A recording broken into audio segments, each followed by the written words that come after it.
It's Claudia, and another week, another episode. And I can't seem to move away from our becoming. What are we going to? Because I know I've talked a lot about the past and where we're coming from, and we're in a shifting season and we're becoming. And part of that, it just kind of like gnaws at me a little bit, is are we living the life we chose? Or are we living the expectations of other people? And that's critical because even though I've been talking about this and kind of laying the foundation, laying the groundwork for really thinking about this and taking those steps into our future, into the steps of our destiny, it's really important to take a step back and evaluate, are we living the life we chose? And I've talked about this so many times about how I lived the life everybody else wanted me to live. And I was miserable because it wasn't my driving force, it wasn't my passion. And when we do that, we're living up to everybody else's expectations. I mean, I think about so many adults who are still under the umbrella of their parents. You don't want to hurt them. You want to make sure that they're happy and you don't want to offend them in any way. And a lot of that comes down to doing what they want you to do. My son, the doctor, my daughter, the lawyer. But is that what you want? Is that what you've chosen for yourself? If not, you have to think about, am I doing my life's work because that's what other people expect me to do? And it goes deep. It really goes deep. And it's not easy to make the adjustment or make the call and the realization that, yeah, I'm living what others wanted me to do. And it's very painful to come to that realization, but it's necessary. And I'm thinking, this is coming to me. Years ago, Oprah had an episode where she had this individual on, and he was an attorney in the past, but he had a passion for pickles. And he gave up being an attorney to sell pickles, all different kinds of varieties of pickles. And that's what gave him joy. That's what gave him his passion surfacing and living the life he chose. And people around him can go, what are you, crazy? Pickles? You're a lawyer. Because there's prestige in being a lawyer. But also, what's also coming to me, there's this movie called Crossing Delancey. And Amy Irving is the star, and I forget the gentleman who was across from her as her co-star. But she was an uppity, uptown person, and she worked in a bookstore, and they had a lot of soirees with authors and things. And she had reached the pinnacle. She was so happy that, she was noticed by these wonderful artists and stuff, and that's where her life was. It was a life of prestige and snobbery, basically. And she had her Jewish grandmother who lived on the Lower East Side, went there many times when I was a kid. Jewish family. And there was the Yenta, the woman who matched people up. It was so old world, but they matched her with an individual who sold pickles for a living, and his dad started the business, but she could not bring herself to be involved with someone who sold pickles, especially on the Lower East Side. And she went to go see him once, and he was putting his hands in the barrel of pickles and putting them in a jar for a customer, and she was so repulsed by it. But he loved what he did. And she wound up talking to a friend of hers and told her that he was a pickle man. Said they got to it, and he said, "Pickles on such and such street." He said, "I love those pickles. They're fantastic." So it wound up he was a very learned individual. He, was not just mired in pickles. We all have many gifts, we all have many likes and dislikes, and we're people that we grow, we expand, we have interests, we explore our interests. But what we do doesn't define us. But it comes down to, is that your choice to do what you're doing? But it still doesn't define us. It gives you joy because it's your driving force in life. It's your passion. So think about that. But also it comes down to, when we are living according to other people's expectations, it is exhausting to do that.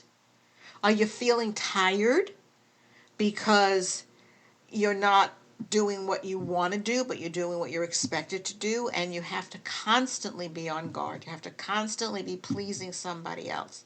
How about yourself? How about pleasing yourself and what's right for you? I feel like a broken record for this, but I took me years to get to this place, to recognize that I have desires in my heart. I have passion. I have fire to do something, and that wound up to be acting. But it is expanded into being an author, being a podcaster. And I'm also a health coach. Did I plan? Some of the stuff I didn't plan, but I thoroughly enjoy it. And I mean, my goodness sake, in my book, My Wall is Red, a memoir of discovery, I constantly talk about discover who you were born to be. That's my anthem. It's what I talk about. It's what I live, because I know what it's like to be living for everybody else's expectations. So it's available on Amazon and Walmart. So, but it's very encouraging because I'm very real, and I go through the walls I built up, and how to take them down. But I've come to the point now where I'm recognizing that because I've torn down walls and I'm doing what I've always wanted to do, I've discovered my voice, and I'm allowing myself to speak what I believe. And I've done episodes about discovering one's voice, and it's all a package. It really is a package. So, with all of this, when was the last time you asked yourself, am I doing what I really want to do? Think about it. Is it, well, yes. Well, yes, congratulations. That's fantastic. Or is it sort of or not really? Well, again, it's an examination of yourself and thinking about what it is you really do want to do. Because when you do, you're energized. There's a fire when that passion comes out and you're doing what you want to do, what you've chosen to do, what you're called to do, when you're living a life of purpose. Because my opinion, when you're doing what others want you to do, you're not living your purpose. And this whole podcast is take a moment to pause with purpose. Because when we have a purpose, when we have a goalpost, when we see our destiny, our life, where we want it to go, it is energizing. It fills us to overflowing. We want to share. We want to be with others and just expound on what it is we do, but it is to bless others. It's not always about ourselves. And that joy, that fire, that passion is contagious. And it ministers to other people when they see us doing what we have chosen to do, but that we are building the life we want. It makes a big difference. It really does. And I mean, so with that, what are we holding on to that we need to do away with? And I've touched on this in the past before. Because when we hold on to things, I remember Joyce Myers years ago, she had one hand behind her and one hand in front of her, because what you're holding on to is holding you back. It's time to let go. It's time to step fully into what you've chosen for yourself, what you want to do in life. And you're never too old to venture out and do what you've always wanted. I mean, I think I mentioned it a number of episodes ago. There are many, many famous people who started late in their lives. And yeah, Vera Wang, Martha Stewart, they're two who started in their 40s and 50s. And there are actors who started late in life as well. I mean, I'm one of them. I mean, hello. Most people start this career when they're in their, teens or 20s. I'm not. I'm up there. But, and I've been doing this now for 24 years. Have I reached my goal? My goal is each day to put one foot in front of the other, and I see where I'm going. I believe God's going to get me there. Because he says, delight yourself in the Lord, and he will give you the desires of your heart. And that's important. Even in the scriptures, it says the desires of your heart. God put them there. Oh my gosh, I just had this flash come into my brain. Wow. If we are continually succumbing to what other people want us to do, yes, we honor our father and our mother, and we should be submissive to authority figures in our life. But are we honoring God if he births something deep within us and we are not pursuing it? We are not living what he birthed in us to be our destiny, the part of our life. I never even thought of it like that before. Wow. He does this. He downloads to me and gives me these revelations as I'm talking to you. So that's why, I'm so dependent on the Holy Spirit here. I just open my mouth and let God fill it and see where this takes me. Oh, gosh.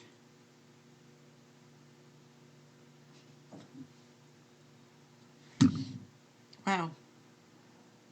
Okay. Honor God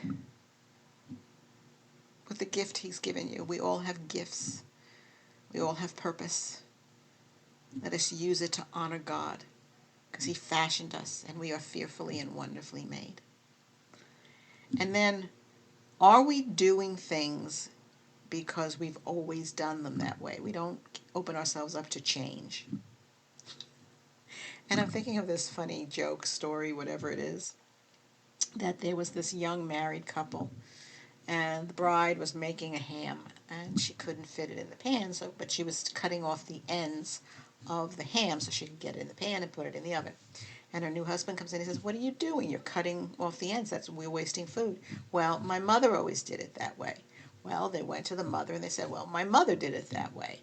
Went to the grandmother. "Well, my mother always did it that way." And great grandma was still alive. So they went to great grandma and said, "Why did you cut the ends off the ham? We're doing it because that's the way you've always done it." And she just blankly looked at them and says, "Because it's the only way I could fit it in the pan I had." We often do things not knowing why we do it, because it's tradition, or my mother always did it that way, not knowing why. There isn't always a better way to do something. That's where ideas come from. That's where creativity comes from. That's where, creating a new thing comes from.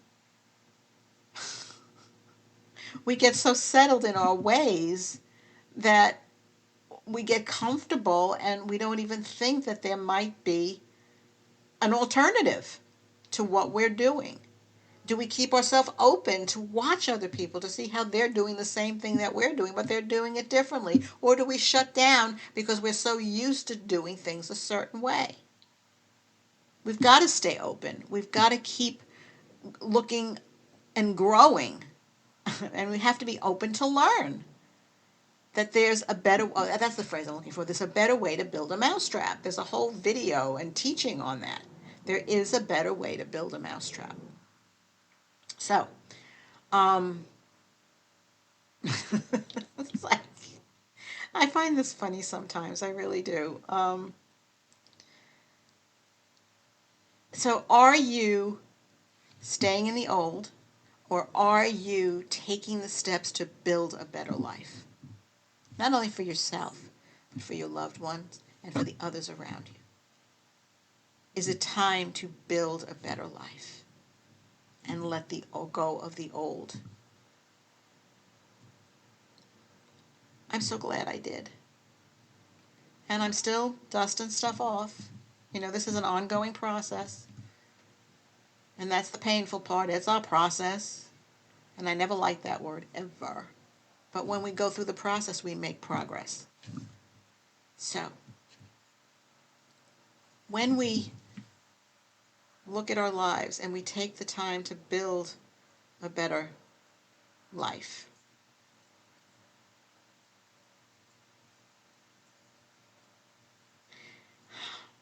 sorry, I get emotional.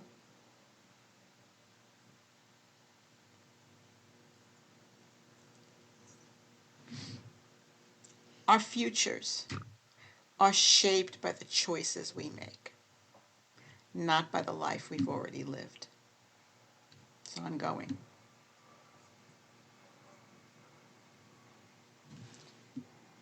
Do you need to make better choices? Do you need to redefine the choices you're making? Because that's a way to build a better life.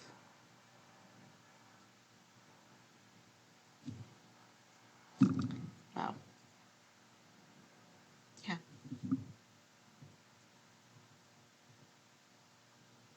It's about, I know this can sound selfish, but it's about you. Because when you allow yourself to choose, allow yourself to make decisions that are right for you, it benefits everybody else in your life. Too many people are living a miserable life because they're doing what other people want them to do. They're living for the expectations of other people, and it shouldn't be that way.